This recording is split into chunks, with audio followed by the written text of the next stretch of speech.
Fight fans, welcome to the PBC Podcast, brought to you by Premier Boxing Champions with your host, Kenneth Buhari and Michael Rosenthal.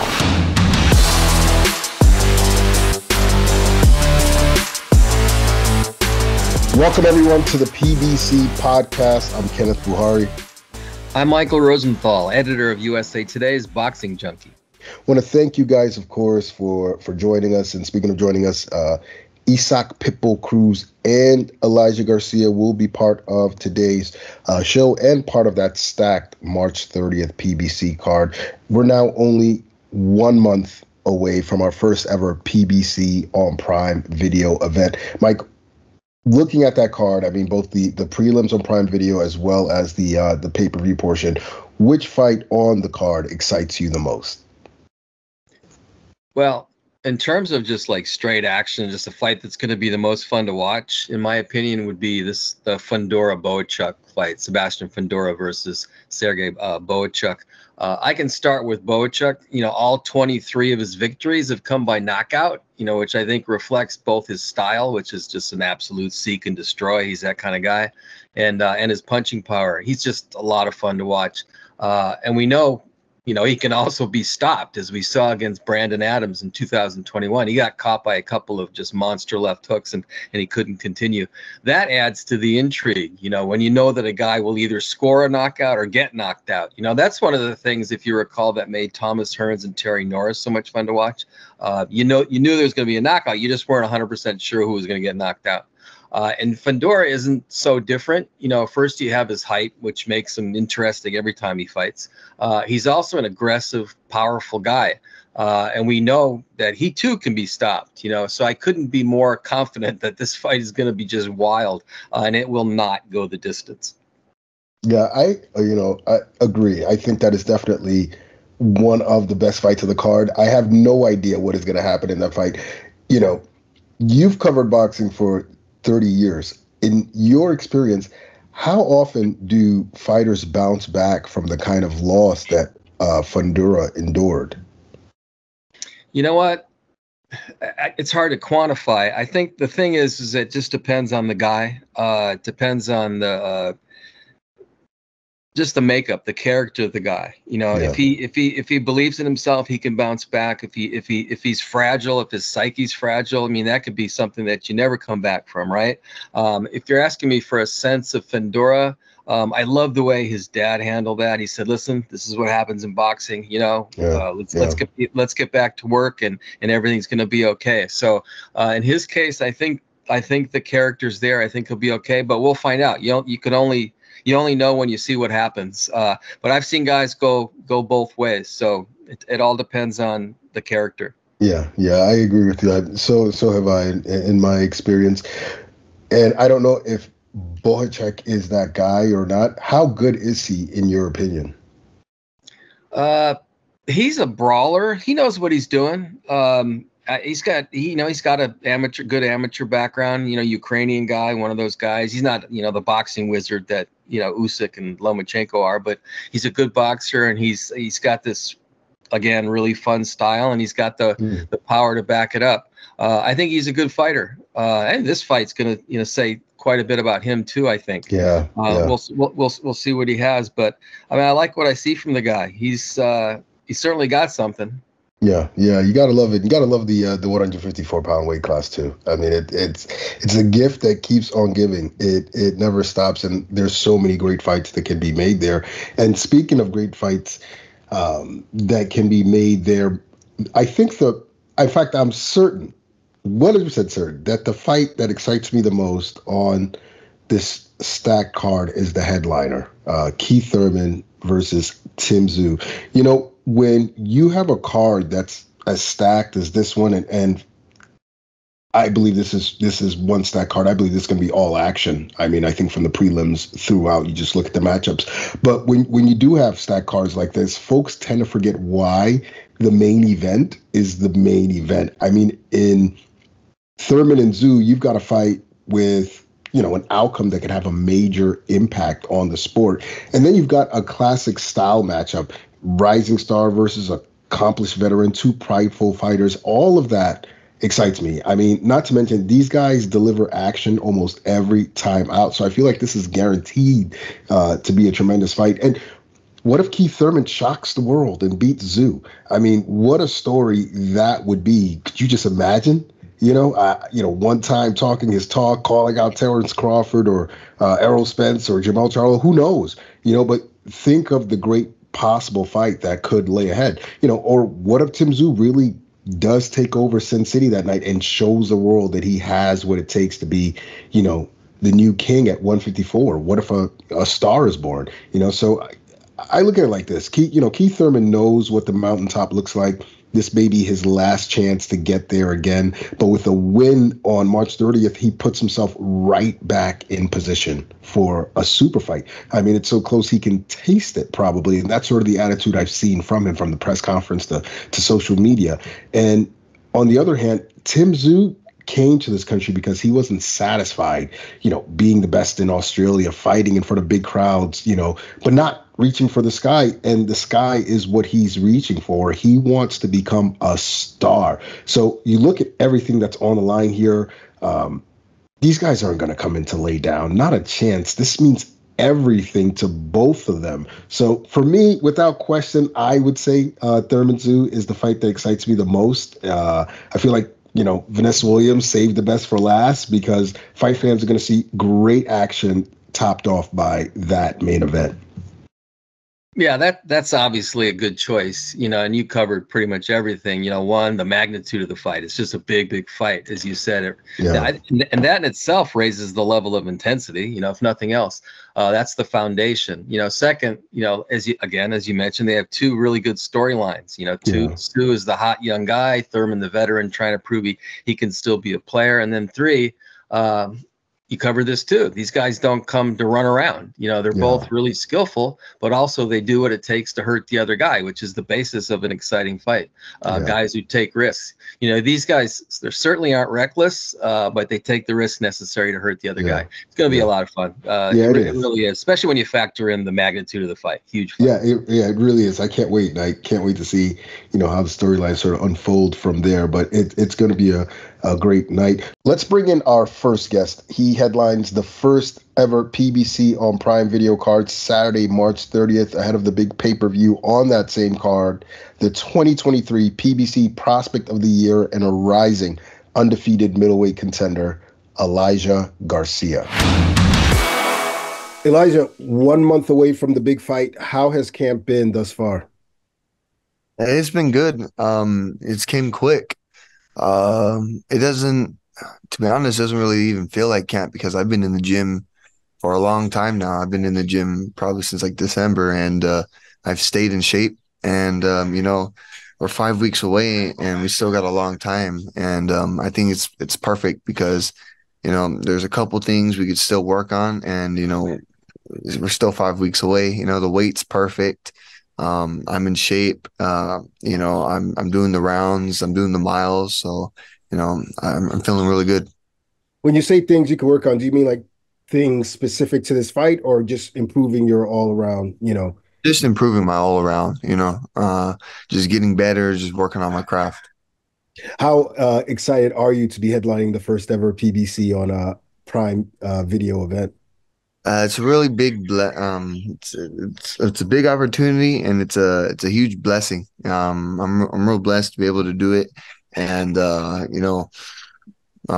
it's been a lot of hard work that's been put into it. Elijah, this is a pivotal fight for you. One of those genuine tests you have to pass to realize your dreams. Is that the way you see it too?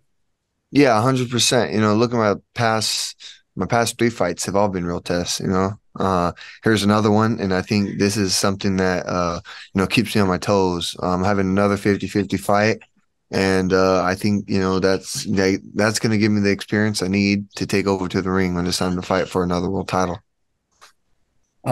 Davis is a skillful, experienced guy. What do you think makes him a threat to pretty much anybody he's going to fight?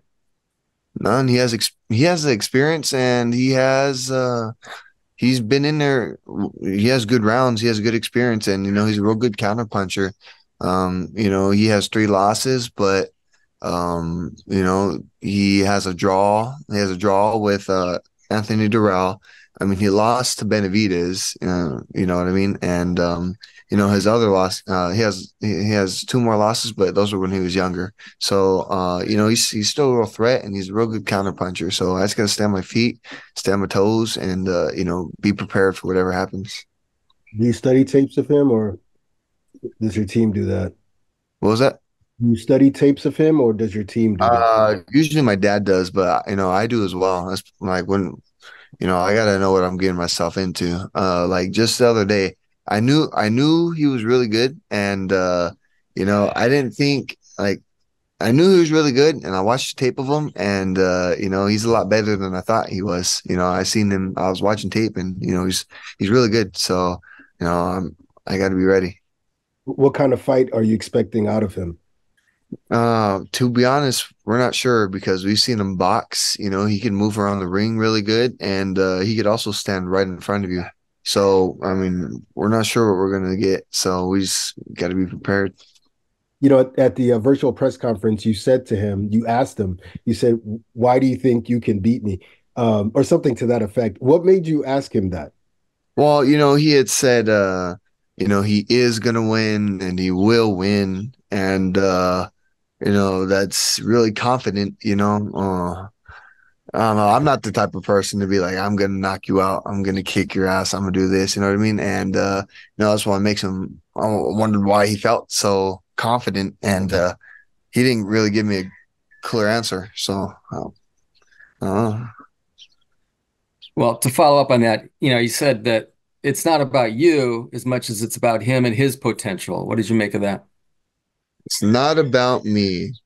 So I don't. Not about me. He has to fight me. I don't know. That don't sound really clear to me. You know what I mean? That's like, I got to knock you out. It's not about you, but I don't know, man. I don't know. I took it something. I took it a different way, I guess. Okay. Do you want to make a statement in this fight? Get him out of there before the final bell on such a big platform? I just want to go in there and fight my fight. If I do get him out, then I do get him out. But I've noticed when you go in there and try to swing and try to knock these guys out, it don't really happen. So I just got to go in there and fight my fight, and I got to win. I got to make myself look real good, in order to get that title shot that I want afterwards. So if I could get him out, I will. But he's only been stopped once, so we'll see what happens.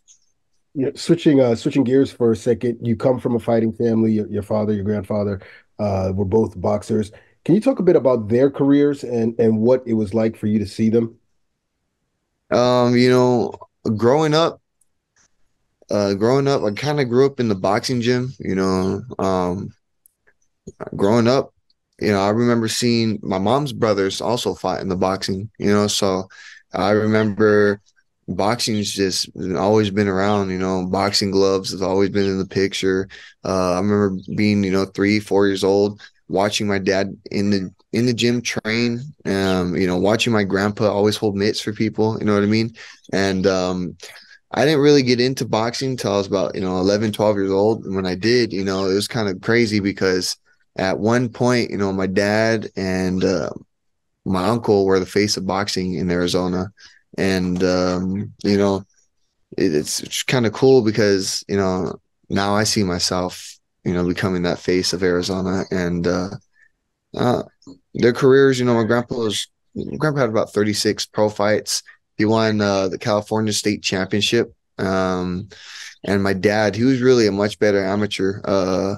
He knows Tom Brown. Him and Tom Brown have kind of um, they kind of know each other. My dad had fought who did he fight? He had fought somebody, and it was one of Tom Brown's fighters. And so that's how they know each other. But it's real cool. It's in the family. It's in the genes. So Yeah. And I mean, you joined the family business, obviously. When did yeah. you realize you were good at boxing? When did I realize I was good at? So probably when I was 14 years old and I was fighting at the 15-16 bracket. And in 2017, I kind of won like the U.S. championships or whatever. And I made the team, and I remember all sitting down at the table, and everybody from like the 100, the 106 pounder to the 200 pounder. They're talking about, oh, I got 150 fights. I got 200 fights and this. I'm like, all right, I only got 30 fights. You know what I mean? And that's when I kind of realized, I'm kind of one step ahead. You know what I mean? And so that's when I really picked it up a lot as well. Like I got talent, I got skills. Let's see what we can do with it. What do you attribute that to in terms of being able to progress that quickly? Why do you think you've been able to do that? It's the experience I have in the corner. We're fighting family, and they have a lot of experience. My grandpa has, real good pro experience. He knows what it's like to be in those. They used him as an opponent, so he knows what it likes to be on the other end of the fights. And my dad, really good amateur. You know what I mean? He trained with, a lot of good. Like he knows a lot of good amateurs, and he like I don't know. It's kind of crazy. Like if I were to tell you, like he knows like Anthony Durrell, he knows like Timothy Bradley. He's been in camp with Andre Ward. He's been in camp with Victor Ortiz. Like he knows all these big name guys, and it's he knows what it takes in order to be great and become a world champion. He's seen them in the gym. He's seen their their work ethic. Sorry. And you know what I mean? So he knows what it takes. And I'm just listening to my dad, and that's what's taken me this far. So I don't know how much of a fan you are, but who are some of the fighters you admired when you were coming up and maybe now? Errol Spence is my favorite fighter. 100%. I like to watch Errol Spence fight. I feel like we have similar styles. That's why I like to watch him fight. I also like to watch Virgil Ortiz. I like Virgil Ortiz. He's also a really good fighter. And but mostly, I got real excited when Errol Spence was fighting. I liked him a lot. So you had your first son when you were only 16 years old. How did that change your life? I had my son at 16, so it kind of played, kind of changed everything. We got to figure out, if I'm still going to fight or if I'm going to have to get a job. I was still amateur. And I remember we had a sit down conversation. We sat down and talked, and we're talking about, if you're going to get a job or if you're going to box, or if you're even going to finish high school, bro. I'm only 16. You know what I mean? So, we sat down. My dad said, listen, if you want to box and you want to train, I'll train you until you're 21 years old. But and I'll help you out. So if you're not doing nothing by the time you're 21 years old, I'm not going to train you no more. I recommend you getting a job. You know what I mean? And so that was our plan. If I'm not doing nothing by the time I'm 21 years old, you got to get a job. So 16 years old, I turned pro, and we turned pro in Mexico. We were training hard. We were fighting. And it turned 18. I started fighting here. And then I had fought on like 1 or 2 PBC cards on like the Benavides undercard here in Arizona. And then I was like 19 years old. I signed with TGB or something. I signed with Tom Brown. And then I just got real tired of fighting, these opponents. Like I wanted to fight somebody good. I wanted to test myself. And I knew if I fought on TV, everybody could see how good I am. And that's when I got the call to fight Milcar Vidal. And I took it, and it was kind of like go big or go home situation. And I knocked him out in the 4th round. So then, I told my dad, like, you're going to have to train me longer, like you're stuck with it. You know what I mean? So, and, here we are now. It's just been listening to my dad and working hard and putting my faith and trust in God. That's been the biggest thing. Would you let your son become a boxer, or how would you deal with that? No way. That's tough, man. It's a tough sport. Now I know why my dad didn't want me to fight. I'm fighting so he doesn't have to fight. he go to school. He could, do whatever he wants. He don't have to fight. But I mean, my dad always let me do whatever I want comes to sports, But his favorite sport's basketball. So he was able to walk since he was 7 months old. So, he kind of was able to like dribble a ball and everything by the time he was 1 and shoot some hoops. So, I signed him up for basketball. He starts in March. That's been his favorite sport. He's played baseball or t-ball already, but I want him to wrestle. That's what I want him to do. I find that interesting. That is interesting. So back to your boxing career. So you had a banner year last year, 2023. You won the PBC Prospects of the Year. In your opinion, what was your best performance last year? When I fought Armando Resendiz, my best performance was probably when I fought Amilcar Vidal. That was my best performance. My best fight was when I fought Armando Resendiz. You mean when you say best fight, you mean the most like entertaining? Most entertaining fight, yeah. Okay, but performance-wise, it was the other one. Was Vidal. Okay. So you rank number 2 by the WBA, 4 by the WBC, 5 by the IBF. Is there any champion in particular that you're targeting? Like you said, I'm ranked number 2 WBA. And I know Lara has the WBA belt right now, and he's gonna fight the number 1 contender. So once we get past Caron, I would like the winner of that, and that's what I'm most interested in. So, I don't want to look past Caron because I know how hard of a challenge it's going to be. So I got to figure, I got to figure out who I'm going to fight after Caron though, and that's what I got my eyes on. That's a big deal. Erislandy Lara is like a legend, boxing, probably a future Hall of Famer. That's a big concept, isn't it? Yeah. It's a big step. I know how good he is. But I think I like my chances. He's, like you said, a future Hall of Famer, but maybe it's time for a new champion. So we'll see what happens. What do you think of Lara as a fighter? What do you I think he's crafty. Yeah. Real crafty. He's real tricky. He's real slippery, hard to hit, and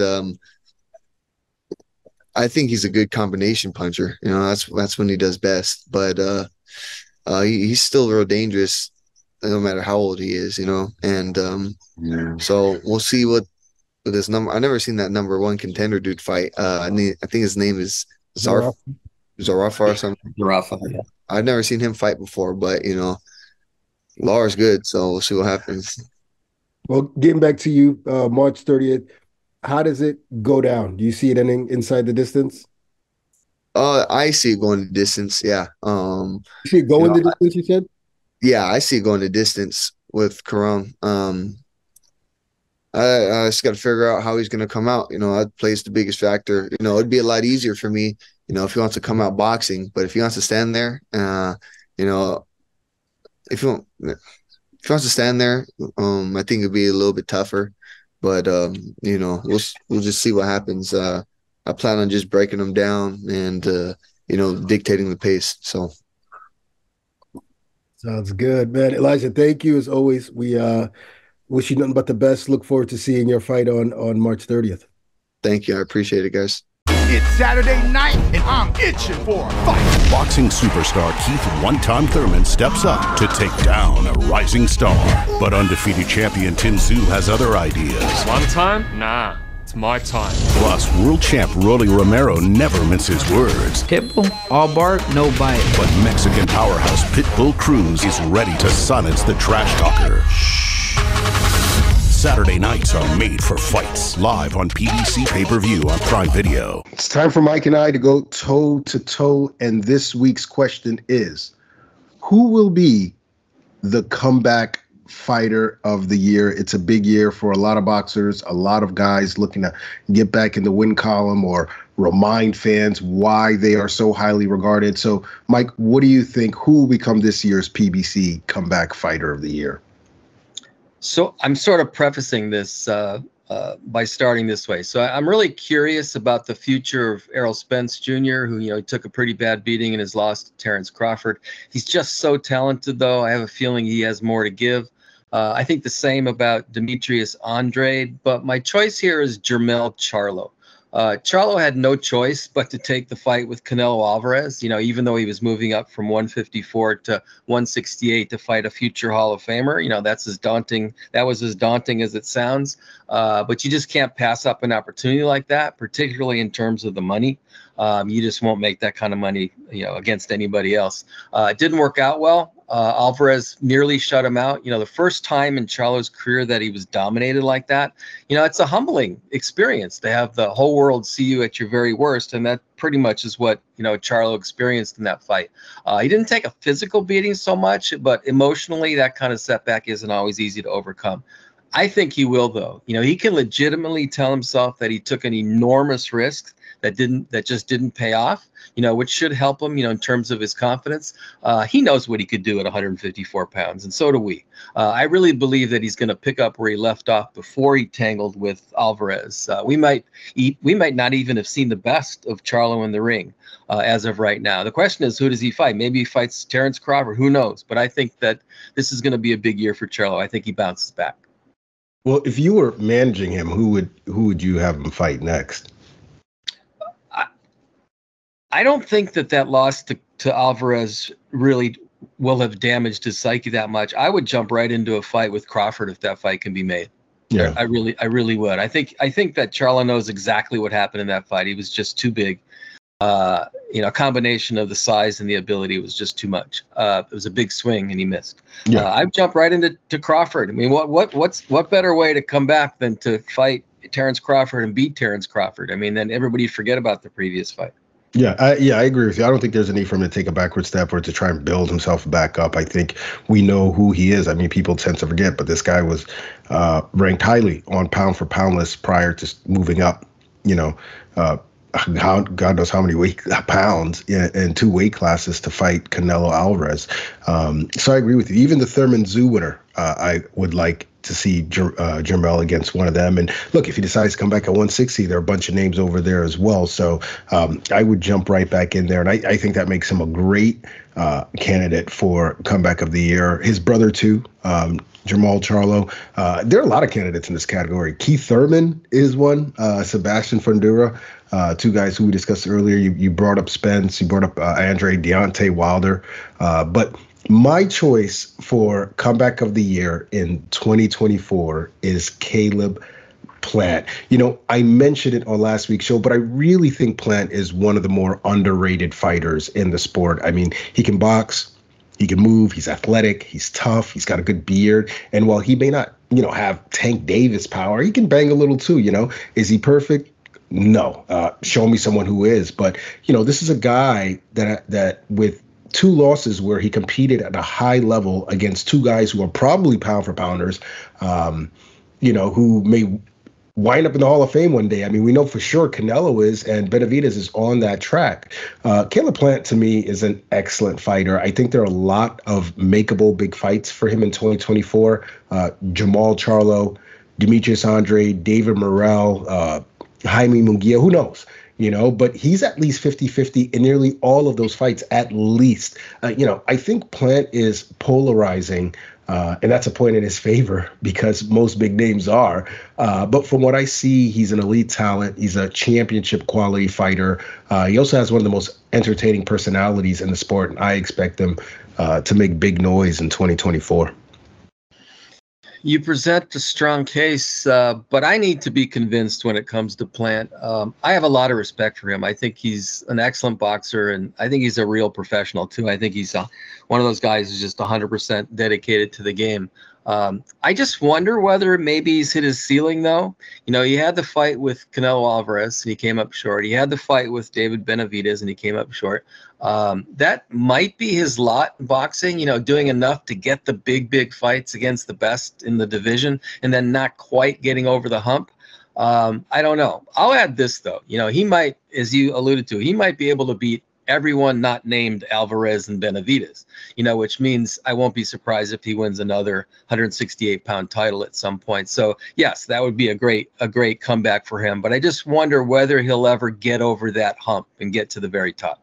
Yeah, I mean that's the plot we're watching. That's the story, Can he do it? I certainly wouldn't doubt him. I think he has that sort of determination, and we saw it actually in those two fights against both Plant and Benavidez. So certainly, I think he's a strong candidate for comeback fighter of the year. I think so is Jermell Charlo and many, many more. So I am looking forward to seeing what 2024 brings. Let's bring in our next guest. He is a rising Mexican boxing star who will make his 140-pound debut when he challenges Rolly Romero Saturday, March 30th for Rolly's WBA super lightweight title at T-Mobile Arena in Las Vegas, live on Prime Video pay-per-view.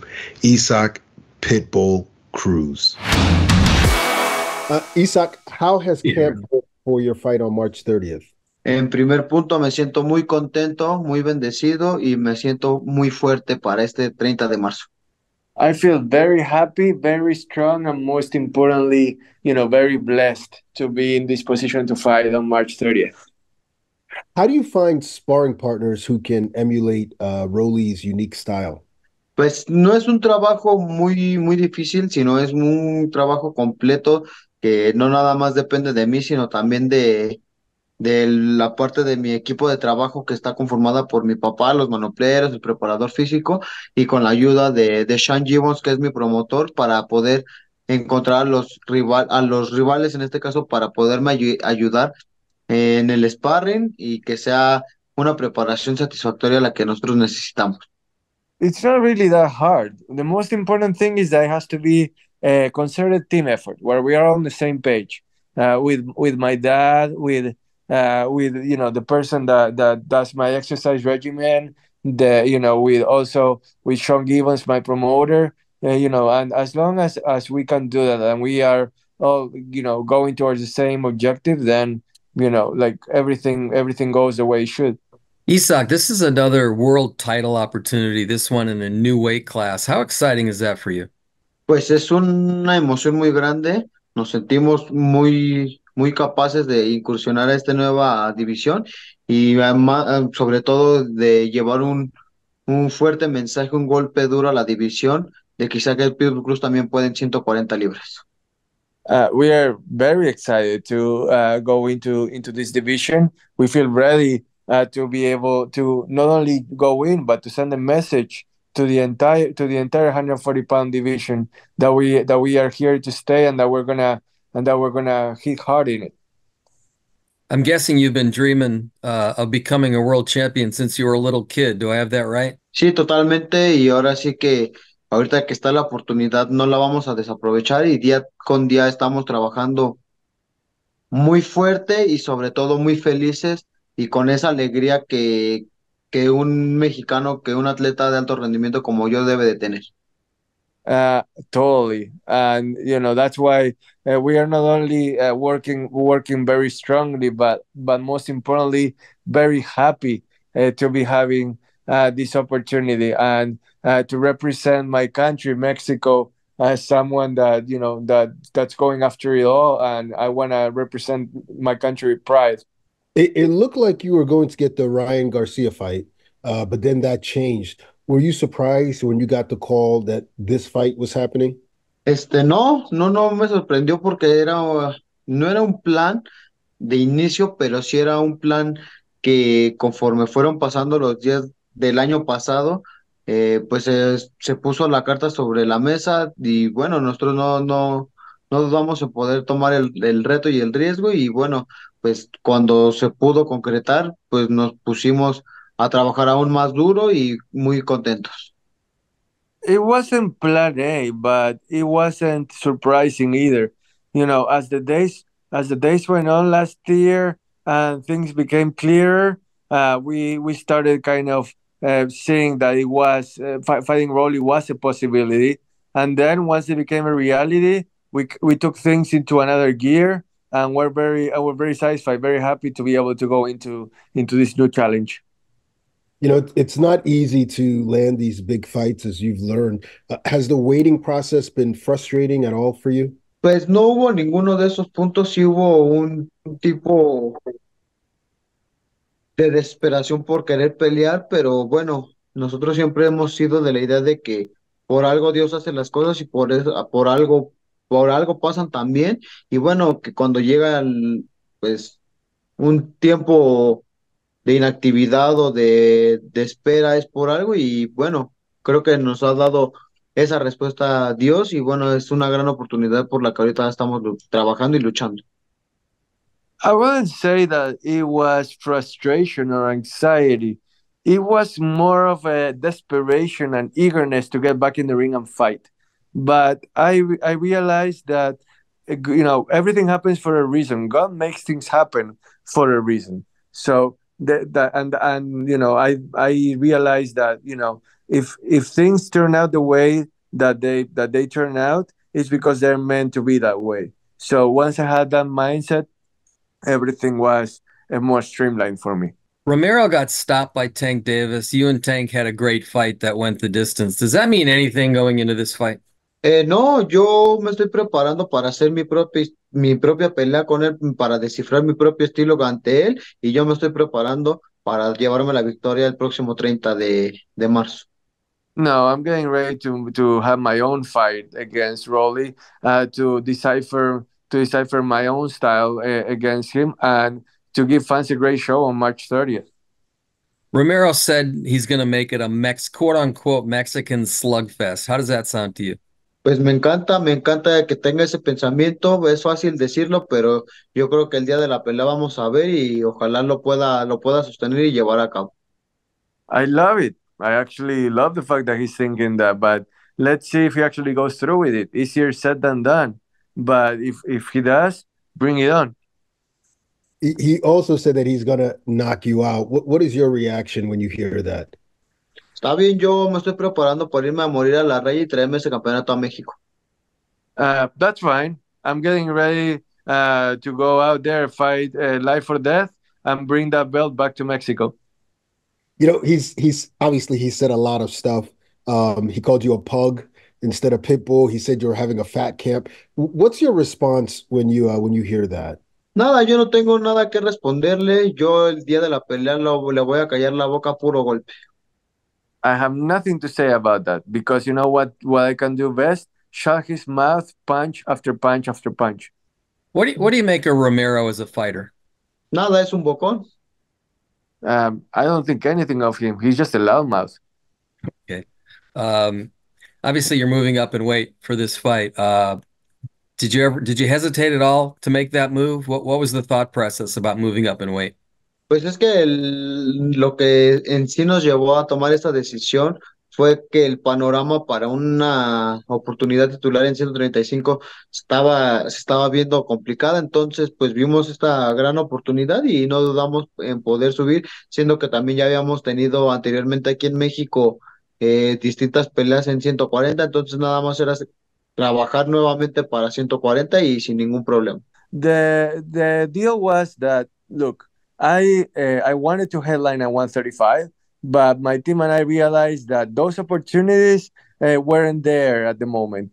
So we decided to go up to 140 to face new challenges, and knowing that I had fought at 140 before in Mexico, so it's not uncharted territory for me. Do you feel stronger at 140? Estábamos trabajando para sentirnos aún más fuertes de lo que somos. We are working towards feeling even stronger and to be even stronger than we are right now. You know, you've already been in a big fight, in a super fight. You fought in front of 40-something thousand people in Texas, so you have that experience. Does that help you in a fight like this? Pues es un momento único, un momento que muy difícilmente los peleadores pueden sobrellevar y trabajar y sobre todo entregarse a la gente y bueno, para mí nunca ha sido una carga, al contrario, ha sido una motivación extra para dar lo mejor y que la gente siempre salga feliz cada que Isaac Pitbull Cruz se presenta en cualquier cartelera. It's not easy for any fighter to absorb that atmosphere and mold it and then give yourself over to the fans. But to me, it's not pressure at all. It's actually very motivating. It makes me wanna go out there and give my all to the fans. And I'm glad that I had that experience before, and I'm glad to have it again. What does a victory on March 30th mean for you in your career? La llave para el estrellato y empezar a pelear con los grandes nombres que hay ahorita en la actualidad. It will be the key that opens the door to stardom for me, and also will allow me to start fighting against the best of the best in the divisions. You told me before the Cabrera fight that you were still in the process of winning over the Mexican fans. Does a victory over Romero accomplish that? Pues es que es una cosa de doble filo, porque puede ser que sí, puede ser que no. Ahora sí que a la gente nunca se le va a tener nunca contenta, pero yo voy a hacer mi trabajo para seguir dándole al todo el pueblo mexicano y a nivel mundial lo que se merece, que son grandes peleas. It's a double-edged sword, because I'm well aware that people may never actually be fully happy with what one does, but all I can do is go out there and promise the fans that I'm always gonna fight for them. I'm always gonna try to give them what they want. Looking ahead, who would you want to face if you were to get past Rolly? No sé, no tengo ahorita todavía nadie en mente. Mi mente está enfocada en ganarle y destronarle el campeonato del mundo a Rolly Romero. Basically, I don't have anybody else in mind, and that's because my focus is fully on going out there against Rolly Romero and snatching that belt away from him. Obviously, a lot of fans want to see the rematch versus Tank. Why would the outcome be different in a rematch? Pues el resultado va a ser distinto porque voy a tener el tiempo adecuado para hacer una planificación perfecta de estrategia y que no haya duda. The result will be different because this time around, I'm going to have enough time to make the perfect plan, the perfect strategy, and not leaving any doubt whatsoever. Isaac, I don't know if you've thought about this, but you're the only one who has been able to compete on such a high level with Tank Davis. Why do you think that was the case? Pues porque no me dieron el tiempo adecuado y que aún así le peleamos a tú por tú los 12 rounds. Look, I wasn't even given the right time to prepare, and I went toe-to-toe with him for 12 rounds. So imagine what could happen if I had it. How do you expect the fight on March 30th to play out? Do you think you'll get the stoppage? Sí, yo me estoy preparando para cualquier escenario de pelea que nos pueda presentar y que yo dé lo mejor de mí round tras round. Yeah, I think I could stop him, but I'm getting ready for any fight scenario that could come my way and to fight all 12 rounds if needed. Okay, and finally, you're only 25 years old. I think your best is ahead of you. Back to the Mexican theme. Do you think you could eventually become the face of Mexican boxing? So I feel fully capable, both mentally and physically, to take that responsibility of being the face of Mexican boxing and to give my all in order to fulfill it the way it deserves to be. Isaac, fantastic. Thanks so much for being with us. We always appreciate it, and best of luck in this fight and going forward. Muchas gracias. Igualmente, que estén bien. Feliz tarde. Okay. Thank you very much and have a great afternoon. It's Saturday night and I'm itching for a fight. Boxing superstar Keith "One-Time" Thurman steps up to take down a rising star. But undefeated champion Tin Tszyu has other ideas. One time? Nah. It's my time. Plus, world champ Rolly Romero never minces words. Pitbull, all bark, no bite. But Mexican powerhouse Pitbull Cruz is ready to silence the trash talker. Saturday nights are made for fights. Live on PBC pay-per-view on Prime Video. That's going to do it for this week's show. We want to thank Pitbull Cruz and Elijah Garcia for joining us, and of course you guys for listening. Be sure to check us out next week right here on the PBC podcast.